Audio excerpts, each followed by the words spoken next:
Great Spirit, saints and sages of all times, of all places, O ye pathmakers of old, O infinite Lord of stillness in all of thy names and all of thy forms, the past, the present, the future. O ye powers that be, ancestors of our bloodlines, ancestors of our adopted lines, ancestors of our spiritual lines, ancestors of all of our wisdom lines, all ye beings of the air, the earth, the fire, the water, the ether, most beloved and precious Ishtadevata. Om Shri Babaji Namaha. Om Shri Lahiri Mahasaya Ji Namaha. Om Shri Viteshwarji Namaha. Om Shri Paramahansa Yogananda Ji Namaha. Om Shri Sadguru Shaliji Namaha. Om Shri Mahaguru Goswami Kriyananda Ji Namaha. O ye powers that be, Namaste. Share your presence with us this morning. Sweep clear the cobwebs of our minds. Bring us all that we need. Swiftly, surely, most harmoniously. Dissolve away the fears, the confining karmas, the confusion, and bring forth wisdom and joy and happiness and gratitude.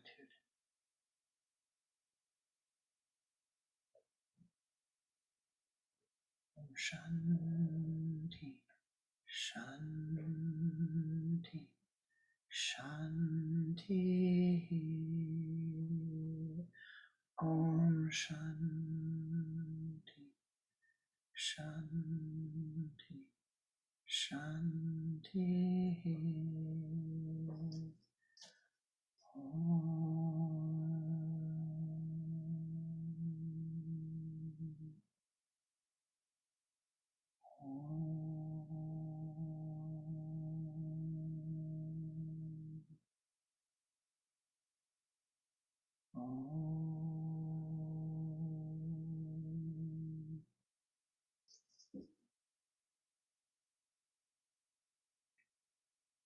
Take 3 long, deep breaths, inhaling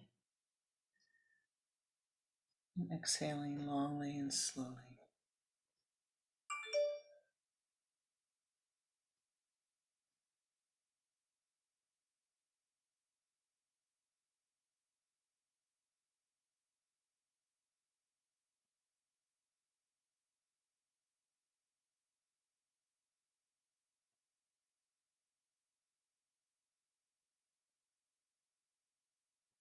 And as you do this, feel the tension leaving the body.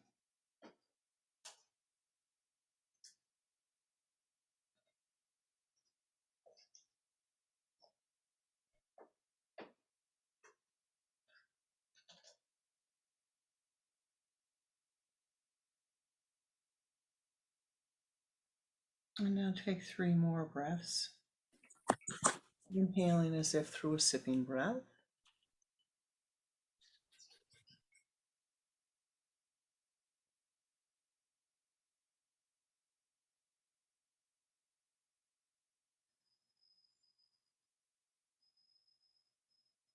And then a double exhalation, letting go of all the additional strain in the body.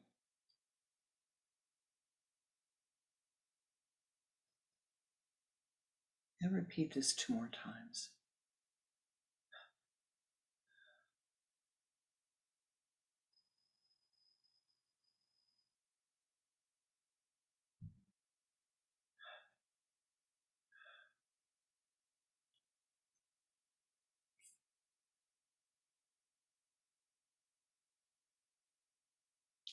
Namaste. Namaste. Welcome. Welcome to my heart. Welcome to our time together for this Sunday meditation.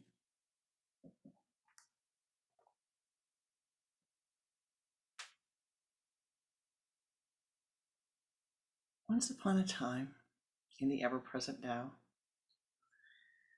there was a man. And for many years, he lived with his beloved wife. And they had a wonderful marriage. He loved her very much. But in the way of time, she left the earth before he did. And so he went to the temple and asked the master to say prayers for his wife. And so they made arrangements, and the day came, and there was a whole week of prayers and mantra and chanting, and all scheduled. Day 1 begins, everything's fine. Day 2, everything's fine. Day 3, the man goes to the temple and he says to the master, stop before you start today. I started getting worried about this. I want to be sure that these prayers are only going for my wife. Only for my wife. Nobody else. No, it's a problem. The prayers, the mantra, the sutras, everything we do, it goes to all. All. Well, that's a problem because there's not going to be enough. If it goes to everybody, it'll be weakened, and my wife won't have what she needs. And I want her to have these prayers. And the Swami says, I'm sorry, but I can't do that. It goes to all of life, all of your prayers, all of the merit goes to all of life, and your wife will get more merit for this. Such is the way of life.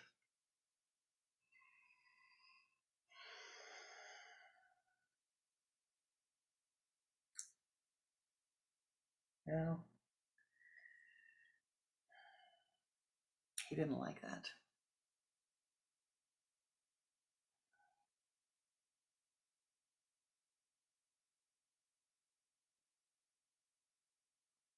All right, if that's how it's going to be, except, my next door neighbor is really a mean guy. He has been mean and nasty to me since he moved in 30 years ago. You can send the blessings to everybody, all sentient beings, but leave him out. Leave him out. C'est la vie. And then Swami shakes his head and says, oh dear. We have a petite problem, do we not? Petite problem. Yeah. It's you and me. There's this idea that I am separate from this, that you are separate from this, that the goodness can come to this group of people, but not to all people. That this group of people is good, but not all people are deserving. That this group of people should have, and that people should not have. That there is a limit to the goodness of life, and that limit limits what everyone can have. Yeah. It's a problem. We know it's not true. We know it's not accurate, and yet we think it's accurate. We live as if it's accurate. We act as if it's accurate. In mysticism, there is a great primary principle found in all of mystical traditions, and this is that you, in this incarnated self, are a microcosm of this, the macrocosm. You cannot be separated from this. As try as you like, you cannot be separated. You are on the earth. You are a soul a spirit linked to a soul, linked to this physical body. And while you are here and you are linked to this physical body, you are a part of all of the manifest reality of the earth life. You are a part of everything that is manifest in the earth. There is enough. There's enough air. There is enough. There's enough goodness. That which you generate will grow and grow and grow and grow and grow. That which you attune to will become stronger and stronger and stronger in your life.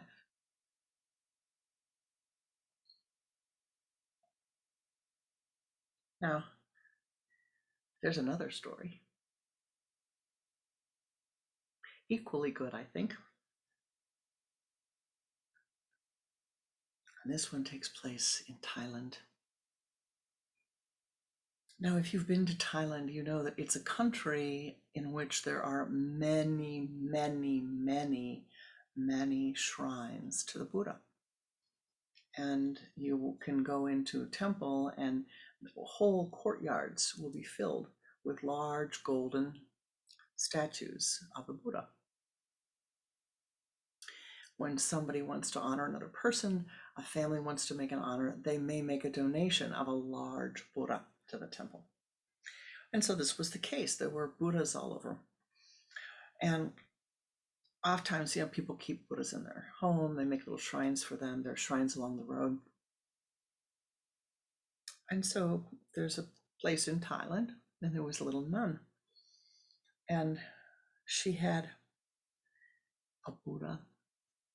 And over the years, every time she would go to pray, she would stop outside of the shrine and outside of the temple complex. And outside of these complexes, there are vendors, and they sell you, most remarkable, they sell gold leaf, and comes in a little piece of paper. And you take it off, and you lift up the gold leaf, and you put it on your Buddha.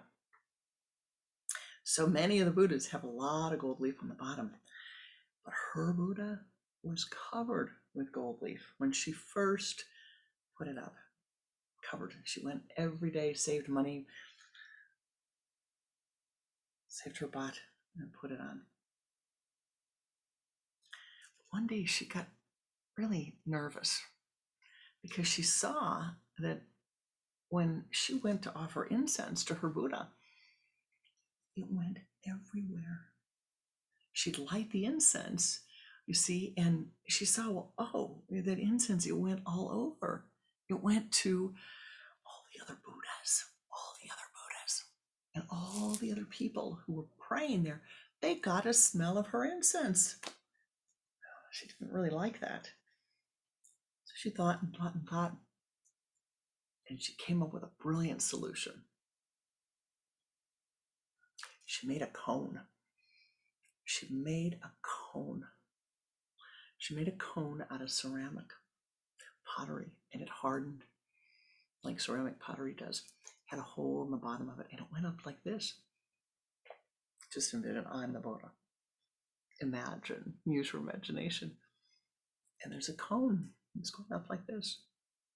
What happens? She lights the incense. And the incense, she has to make sure that it's only smelled by her Buddha.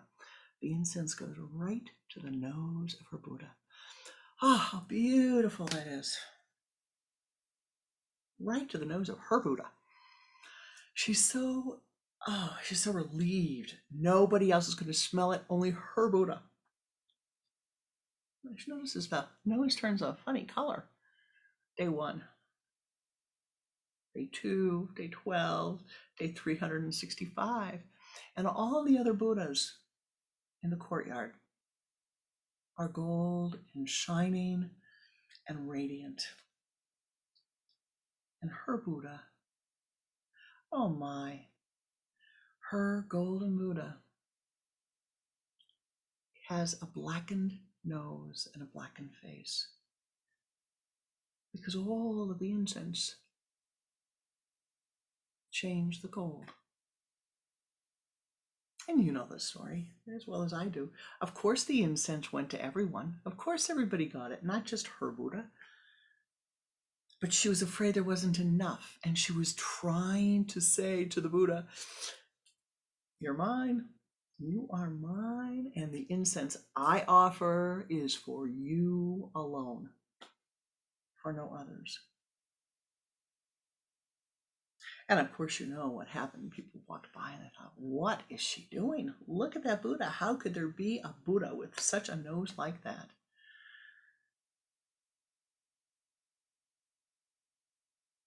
One day, a young boy came by and he said, Sister, the Buddha would like to share the incense, I am thinking.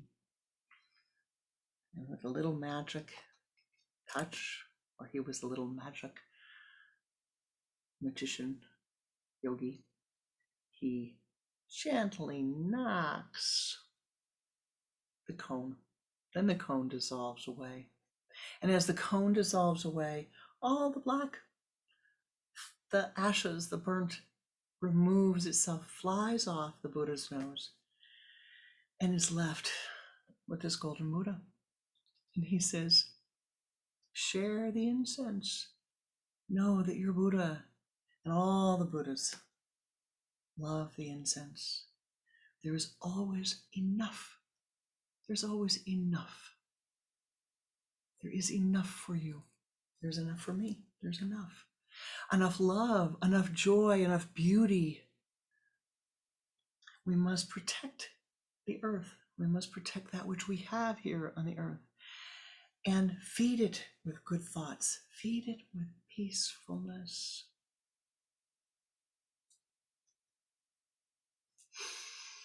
I was coming down to the Sangha this morning, and I always turn off the heat before I come down so the blower doesn't make noise. And I said to my beloved, I'm going to turn off the heat. I'll see you in a while. And he said, really? You're going to do that? And I knew he didn't hear me. He said, I thought you said you were going to turn off the hate.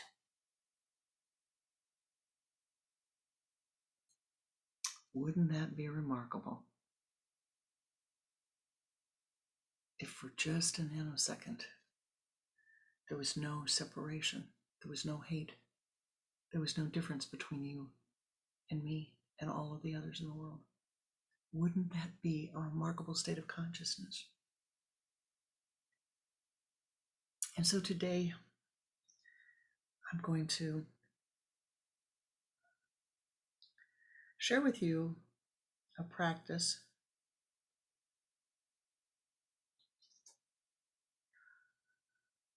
that will transform your life. It certainly transformed mine many decades ago.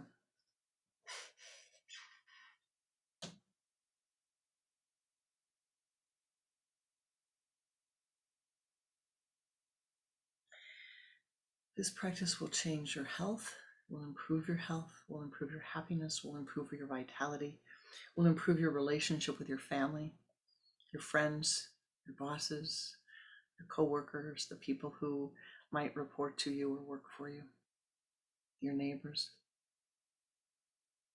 your fellow seekers along the path. And it begins with the understanding that you are a microcosm of this macrocosm. And that's a very deep mystical statement. It means that anything that you change within yourself affects all of this, all of this. The good in the world, the joy in the world, the love in the world begins with you changing your thinking, with you becoming relative to something different, with you becoming relative to the joy, the beauty, the wonder of life, with you committing to yourself, to turning your thoughts to feeding that which is good, to feeding that which is affirming. Now, it is necessary to be able to observe your thoughts as you do this. And so one simple way is to take a part of your consciousness. Now, you all have multitasked in the past, but here you take a part of your consciousness and you raise it about 18 inches above the head. And that is called your observer self. And all that that self can do, that part of your consciousness, is observe. Yes.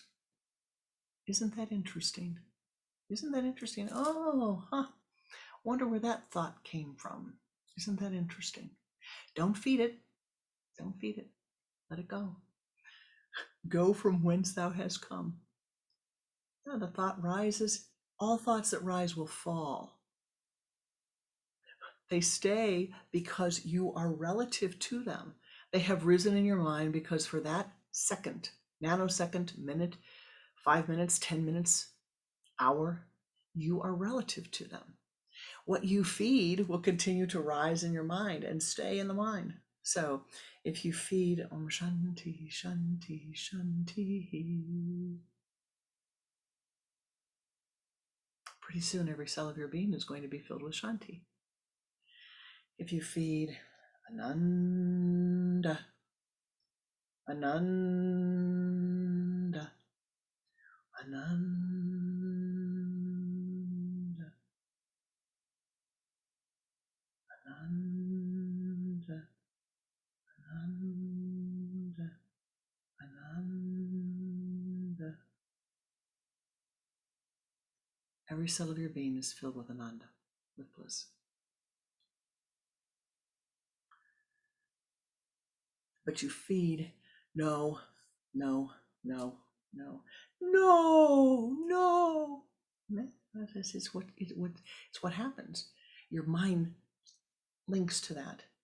And so as soon as you start to say, oh, something that is harsh and negative, replace it with something that is affirming.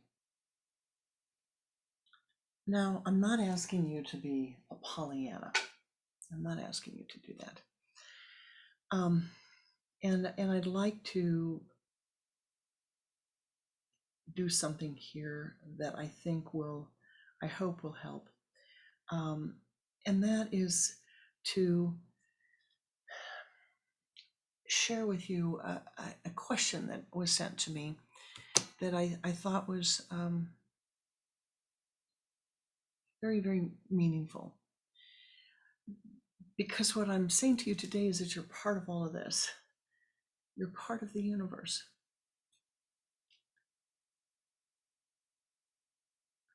And all is the way it should be. The laws of karma exist within this earth plane and within the other planes of existence. And the law of karma is not a law of punishment. It is a law of cause and effect.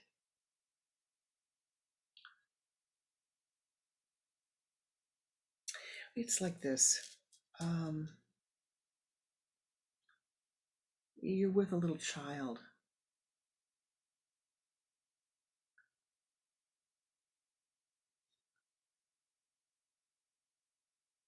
My great niece, Layla. She comes over and I'm going to make eggs with her.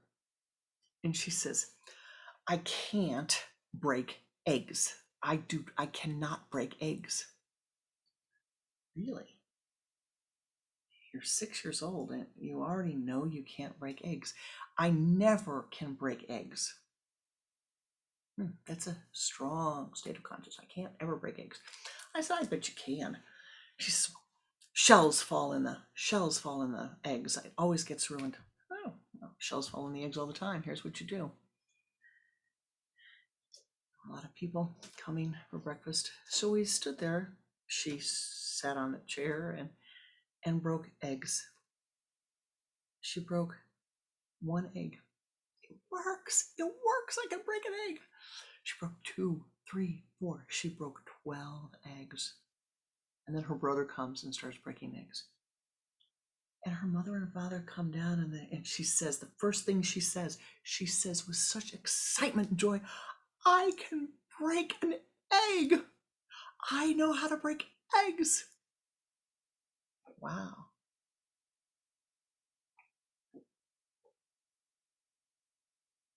happens if she said, I can't break eggs? And I said, oh, okay, fine, I'll do it. Or, oh, you're probably right, you probably can't. You'll never be able to break an egg. Or I'm sure that every time you do it, you mess it up. Because somehow in her mind, she had picked up this thought somewhere that the way that she was doing that one little thing was wrong. And she had fed it and fed it and fed it and fed it. And she needed a voice that was stronger than the voice in her mind to say, of course you can do it. Of course you can do it. And you and I, we need the same. We need to see these thoughts that rise in the mind that say, oh, you can't do that. No, you can't do that. Better not do that. You've done a lot of bad things in your life. Look at what you've done. No. Accept where you are, accept what's happening in your life, accept who you are, and make the changes that you need to make. See and make the changes slowly, surely, swiftly, and harmoniously. As my guru would say, don't go out and quit the job tomorrow unless you know you have another job. And so this person is worried.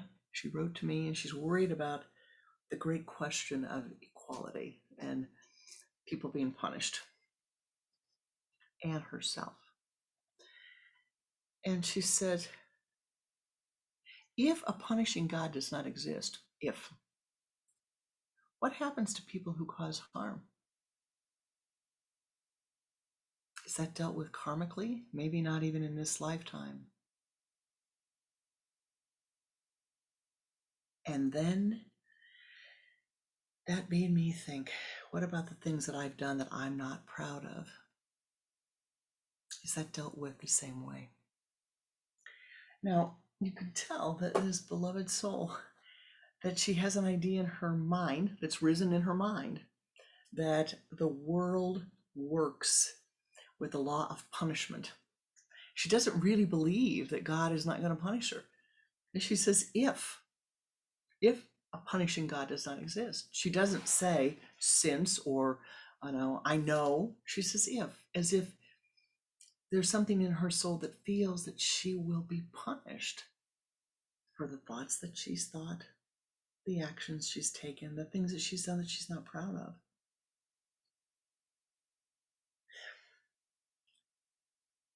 And she wants to know how other people are going to get punished for what they have done that she perceives as harmful.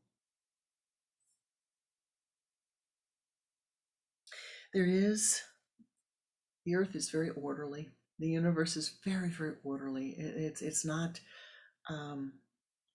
chaotic. There's a deep order to it.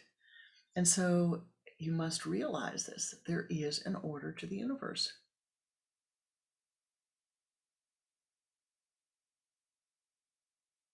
What does that order say? It says that there's a law of cause and effect that works over a very, very, very long time. If Layla had gone on to believe for a very, very, very, very long time that she couldn't crack eggs, what else would she be willing to believe that she could not do?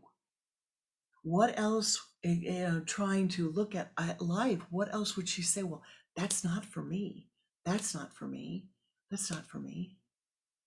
The first time you sit down and play the piano, it doesn't sound so good. 25 years later, it's a different story. It's a different story.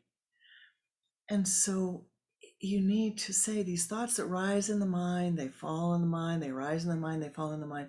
The thoughts are eternal, they are immortal.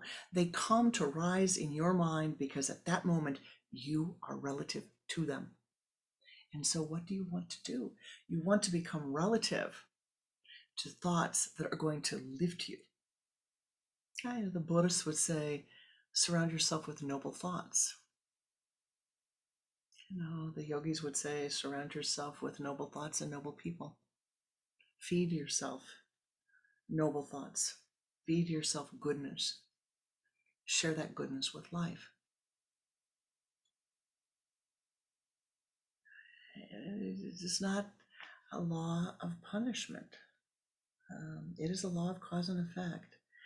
And truly, that is sometimes most hard to understand and most hard to accept. But goodness in the end will out. Goodness in the end, in the long run, will out. And so you can say, well, this is not good now. And you see the cycles, you have to see the cycles. And how much of the cycles we see are so short. Your life, you look at your life and you're 90 years old, you're 96 years old, you're 100, 110. It's a short, short time.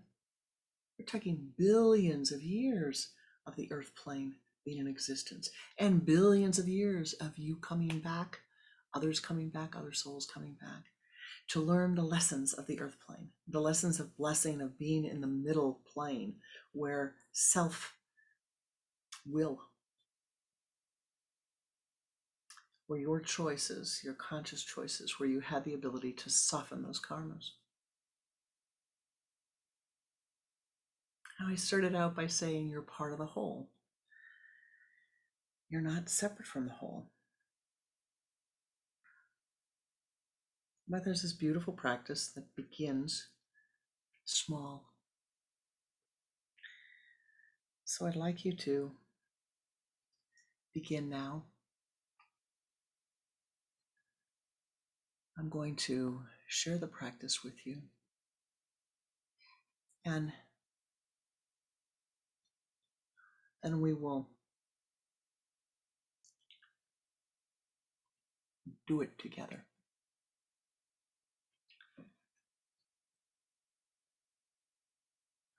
I'd like you to look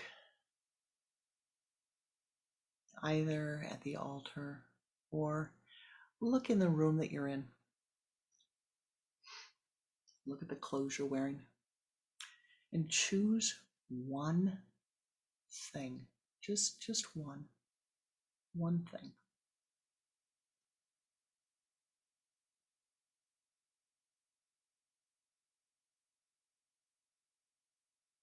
Perhaps it's the shawl you're wearing, or the chair you're sitting on, or the pillow, or just one thing that at this moment to you is comforting. Now close your eyes.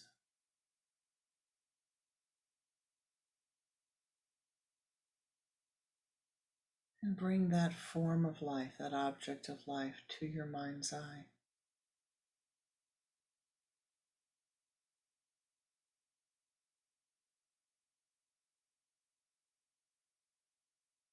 And feel how that form of life improves your life,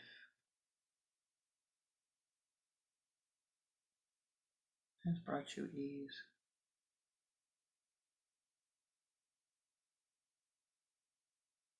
Has made your heart sing a little bit.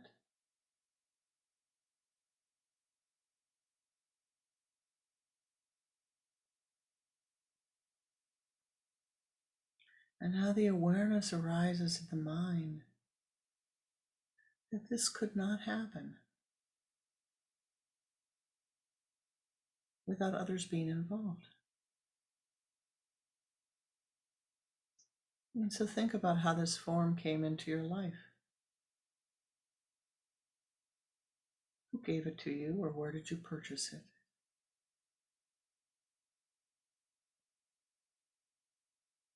See that person next to the form.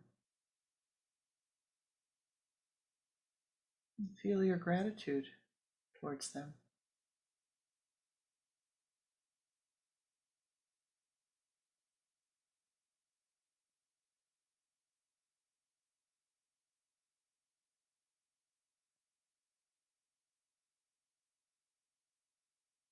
In your mind's eye,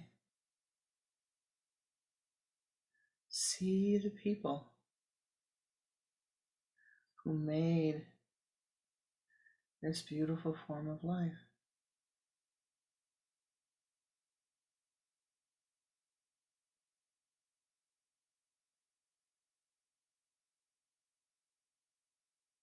designer, the manufacturing person,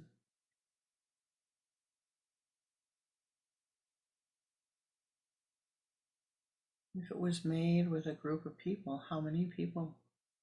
Who wove the material? Who melted the metal? Who formed the object? See all these people next to your beautiful form.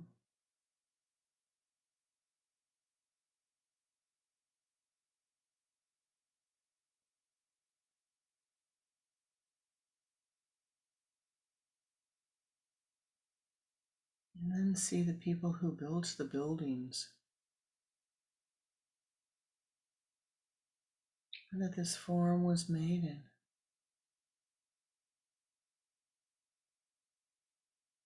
And see those people standing next to your form.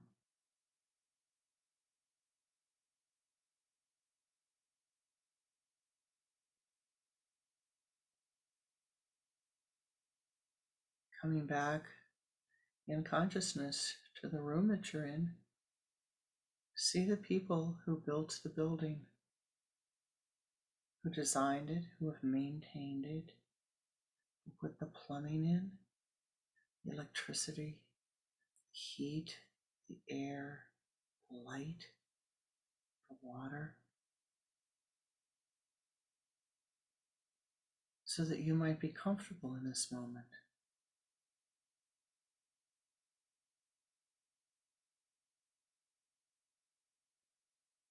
The people who connected the Wi-Fi,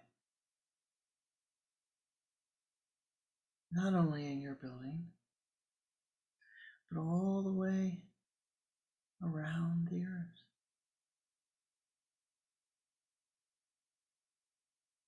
All those people, see them by your form that for you brings you comfort.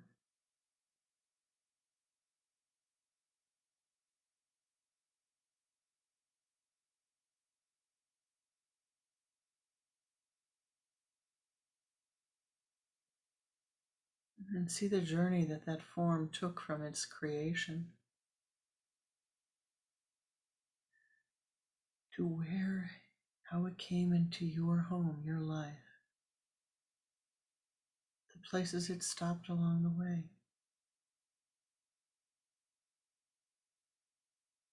the cars, the trucks, the ships, the trains, the planes,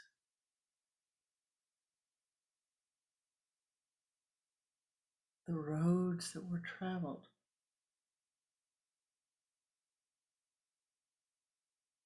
The airplanes that had to be built, the airports that had to be built,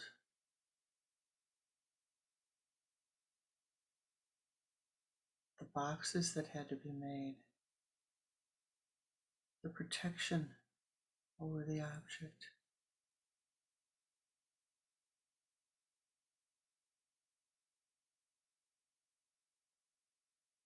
The room is very full,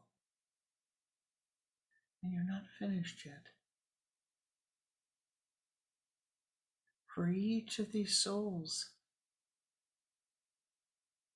envision their mother and father who enabled them to karmically incarnate upon the earth.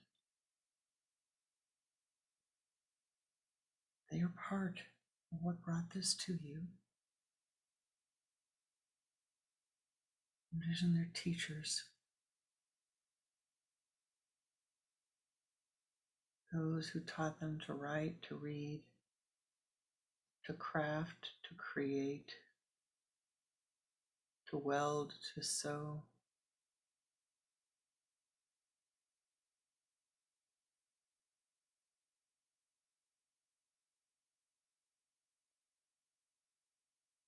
And then envision all of those who helped these people to live upon the earth by growing their food, by helping their food come to them and to you.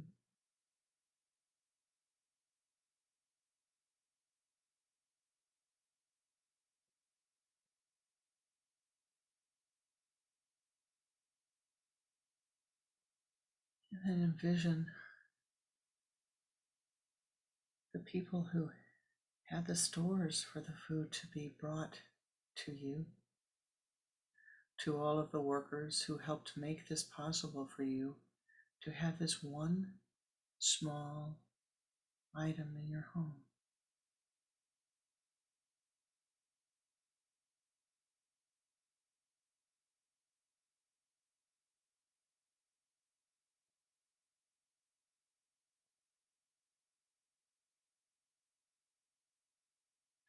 All these things bring back to you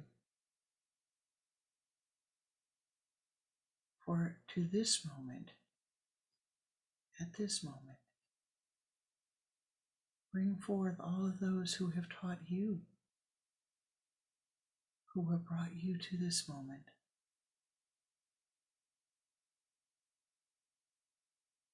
All of those whom you love, your ancestors who you may not know,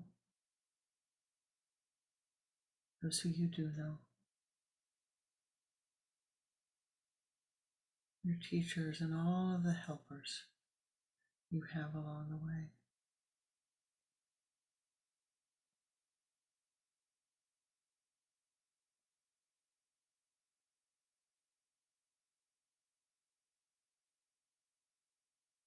Feel your room filled. Feel your heart filled.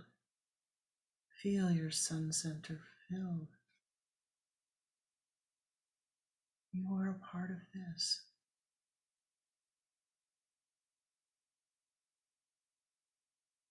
For you to come to this moment, all of these souls and thousands more have poured forth their earth prana, their skill, their capacity for you to come to this moment.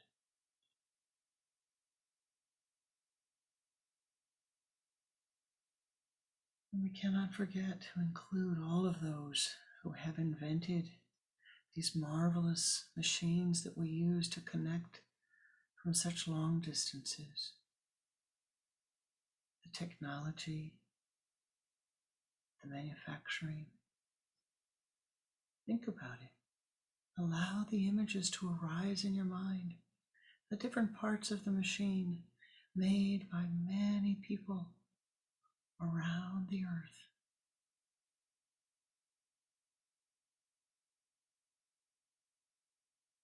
Sent to you for this moment. You are a part of that.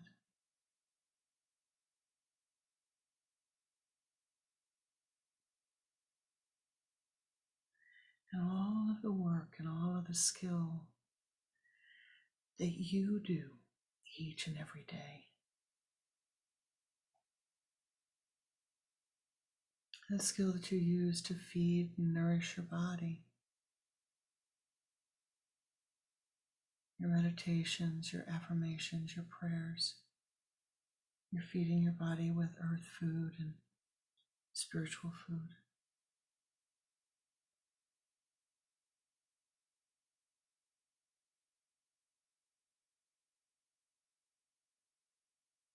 Feel your gratitude for this also.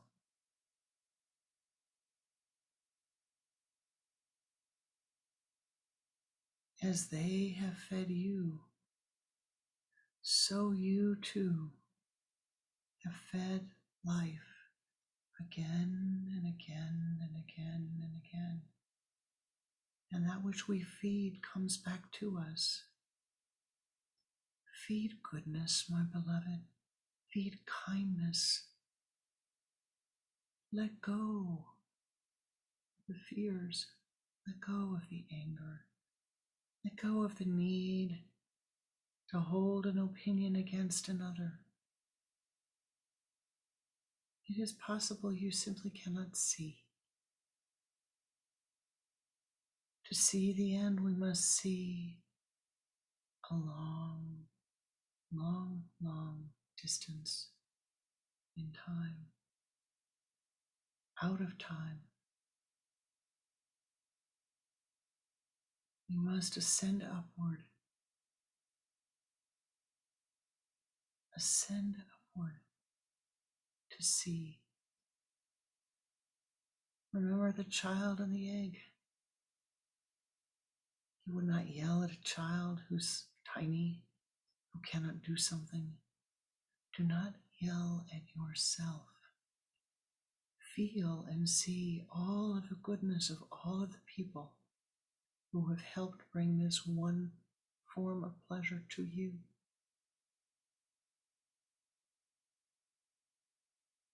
And now in the mystical practice,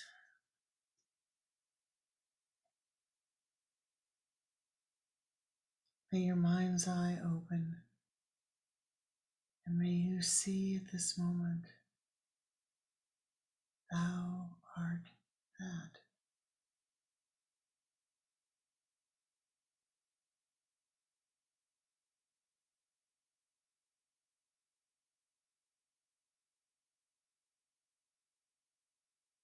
May you see the goodness that thou art, radiating forth to all planes of existence.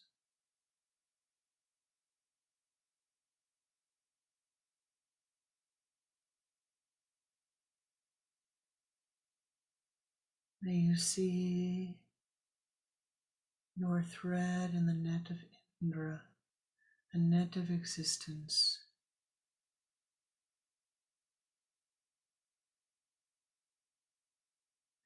May you see that thread that thou art with the golden love of Ananda,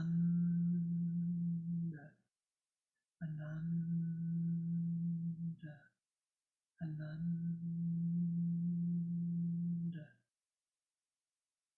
filling every cell of your being and radiating forth to all sentient beings, to all sentient beings.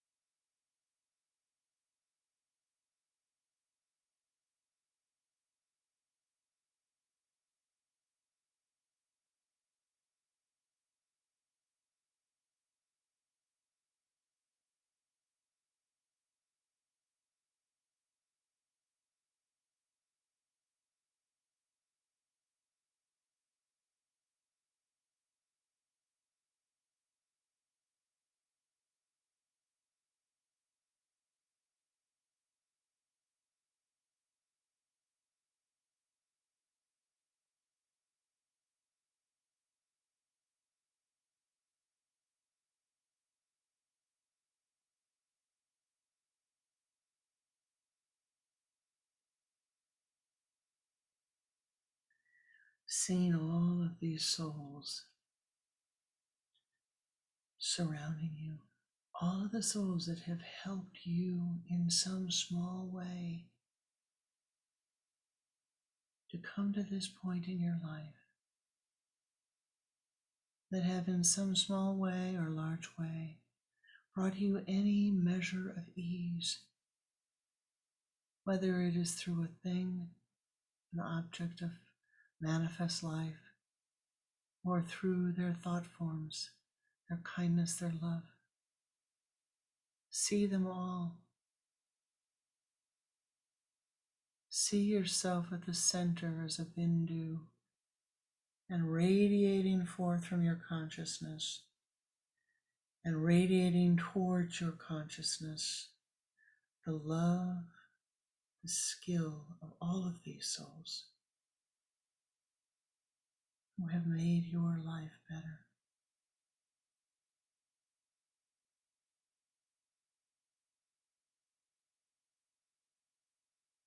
Holding their image in your mind's eye, feeling and receiving the blessings.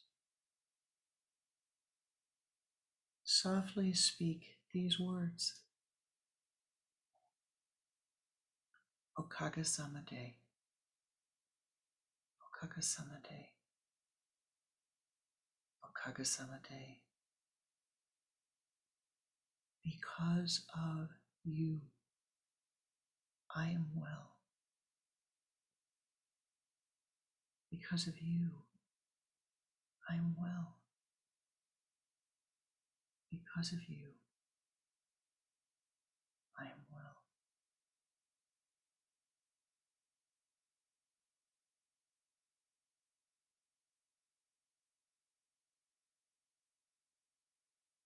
In your mind's eye, pranam, bringing your hands together in a namaste. Bow unto those who have blessed your life.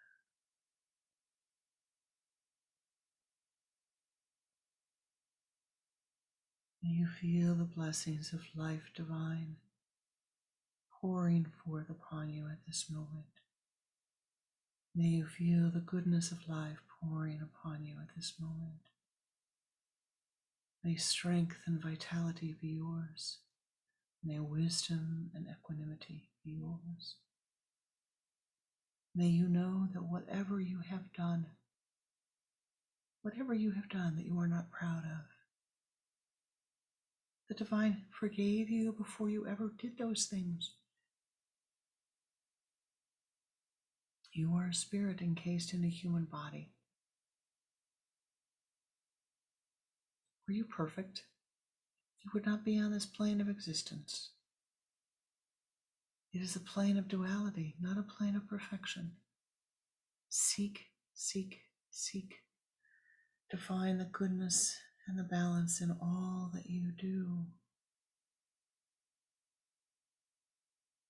Allow yourself to see where you've stumbled and stubbed your toe, skinned your knee, and accept yourself.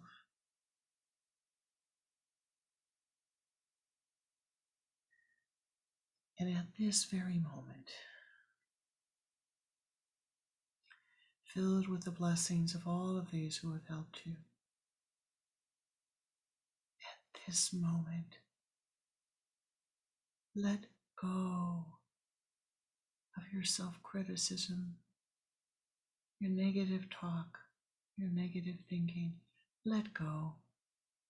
Allow the light to absorb those things and fill your being with gratitude, fill your being with joy, with vitality, with santosha, with deep abiding contentment.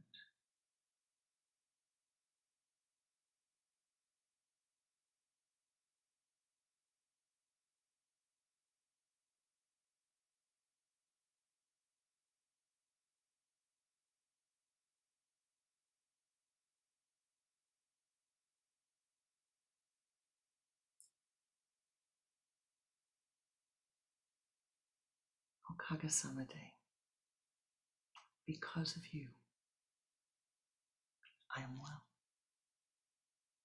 Because of you, I am well. Because of you, at this moment, I am well. You're sharing your yoga city. You're sharing your blessings. You're sharing your intent and your goodness. Because of you, we are well. Namaste. Namaskar. May you go back during this week. May you go back again and again and again and again in time, choosing one little part of your life that brings you joy, that brings you love, that brings you bliss, and seeing how much effort, how many people, how much has gone into bringing this into your life. And feel that you are well.